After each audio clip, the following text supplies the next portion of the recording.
que, tendo Jesus despedido a multidão, ele foi ao monte orar. Ele foi ao monte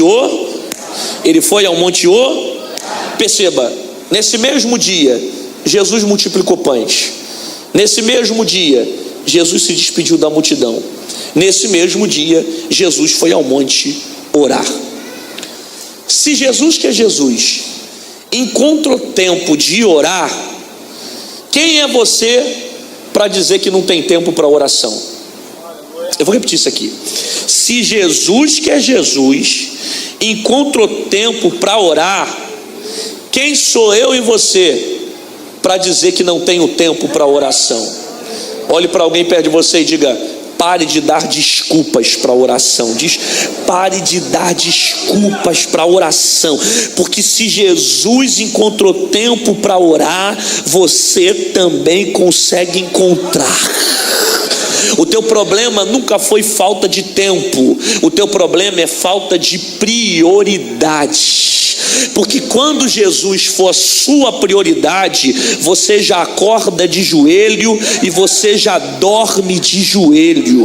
O problema é que você tem tempo para ver futebol, você tem tempo para ver a luta do Mike Tyson, você tem tempo para assistir um filme, você tem tempo para jogar um futebol. Para aquilo que você quer, você arruma jeito. Agora, para oração, eu estou cansado, estou com sono, não tenho tempo. Mentira. Jesus sabe que é mentira, porque a Bíblia diz: orai sem cessar. Você pode orar na fila do banco, você pode orar em pé dentro do trabalho, você pode orar indo para casa, você pode orar estando deitado, você pode orar acordado, você pode orar dentro da igreja, você pode orar dentro da empresa. O que você não pode fazer é ficar sem oração.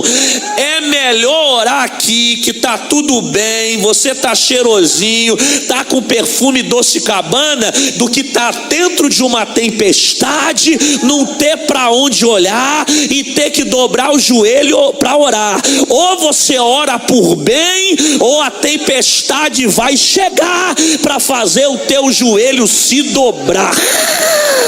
Pergunta para esse irmão: vai dar glória ou vai esperar a coisa apertar? Pergunta. John Piper tem uma frase que eu gosto sobre oração. Ele diz assim: não são os dias maus que me impedem de orar, mas sim os dias bons. Não é quando tudo está mal que eu deixo de orar, é quando está tudo muito bem que eu não encontro motivo para dobrar o meu joelho. A zona de conforto, ela é muito perigosa, porque ela me deixa numa sensação que eu não preciso orar. Está tudo muito bem, as portas estão abertas, estou ganhando mais de 20 mil por mês, plano de saúde para todo mundo. Para que eu vou orar? Até que chega um momento que Deus precisa chacoalhar o seu vaso para você entender que o que sustenta você não é o banco que você tem, o que sustenta você não é o carro que você tem, o que sustenta é o homem das mãos furadas. A Bíblia diz que estava o barco no meio do mar. Grita comigo, diga: no meio do mar. Não, nunca que isso é um grito. 1, 2, 3, vai. A expressão meio é uma expressão muito utilizada na Bíblia, porque é dentro do meio que nós sentimos a vontade ou de recuar ou de continuar. É no meio que nós passamos os processos mais intensos. É no meio que as coisas começam a piorar. Ezequiel capítulo de número 37, a Bíblia diz que Ezequiel foi colocado dentro do meio de um vale de ossos secos. É no meio que você decide: ou olha para trás ou vai para frente, ou continua chorando ou levanta a cabeça, ou recua ou avança, ou decide olhar para trás e voltar para o caminho que você saiu um dia, ou enfrenta a tempestade para continuar com Jesus. É no meio que o teu inimigo vai te atacar, é no meio que o teu inimigo vai tentar enfraquecer suas forças, é no meio que a tempestade vai balançar o teu barco, é no meio que vai parecer que a história vai terminar, mas também é no meio que você vai ver o poder de Deus sobre a sua vida. O barco estava no meio do mar. Jesus está orando, e quem ora tem revelação, quem ora tem revelar, quem ora vê aquilo que ninguém vê, quem ora enxerga aquilo que ninguém enxerga, quem ora entende aquilo que ninguém entende. Tem coisas que você não está entendendo porque você não está orando, porque se você orar, Deus vai revelar o oculto, o escondido e o profundo sobre essa situação. Jesus, depois que vem da oração, o texto diz: e vendo que se fadigavam a remar, porque o vento era contrário. Eu gosto da expressão vendo. Repita comigo, diga vendo. Significa que de onde Jesus estava, ele estava vendo os discípulos fadigados.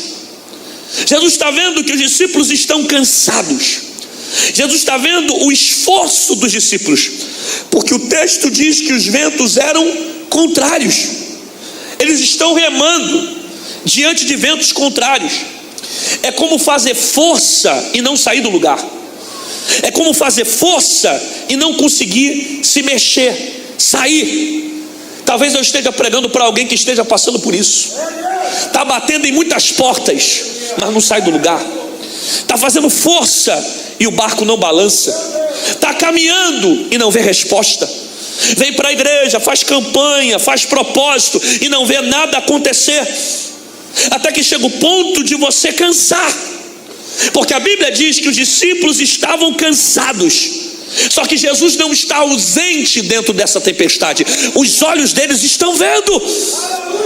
Os discípulos fadigados, os discípulos cansados, os discípulos desanimados, sem força, quase se entregando para o vento, cansados porque estão remando diante de ventos contrários.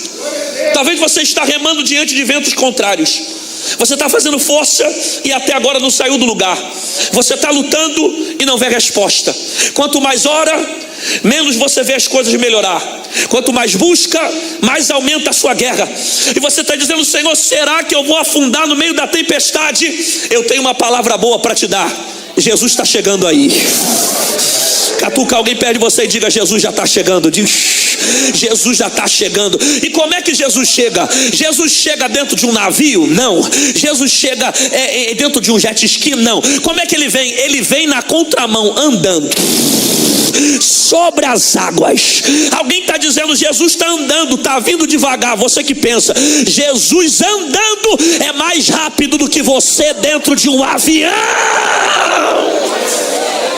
O texto diz que a quarta vigília da noite aproximou-se deles andando.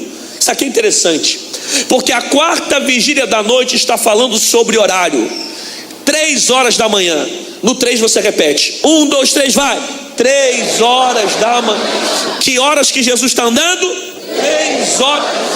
Diga para alguém perto de você: Jesus gosta de andar de madrugada. Diz: Jesus gosta de andar de madrugada. Jesus gosta de caminhar de madrugada. Nessa noite, quem vai entrar na sua casa não vai ser demônio, não vai ser barulho de gato pisando no telhado. Às 3 horas da manhã vai ser o quarto homem da fornalha entrando na tua sala. A Bíblia diz que o Senhor ama aqueles que de madrugada o busca.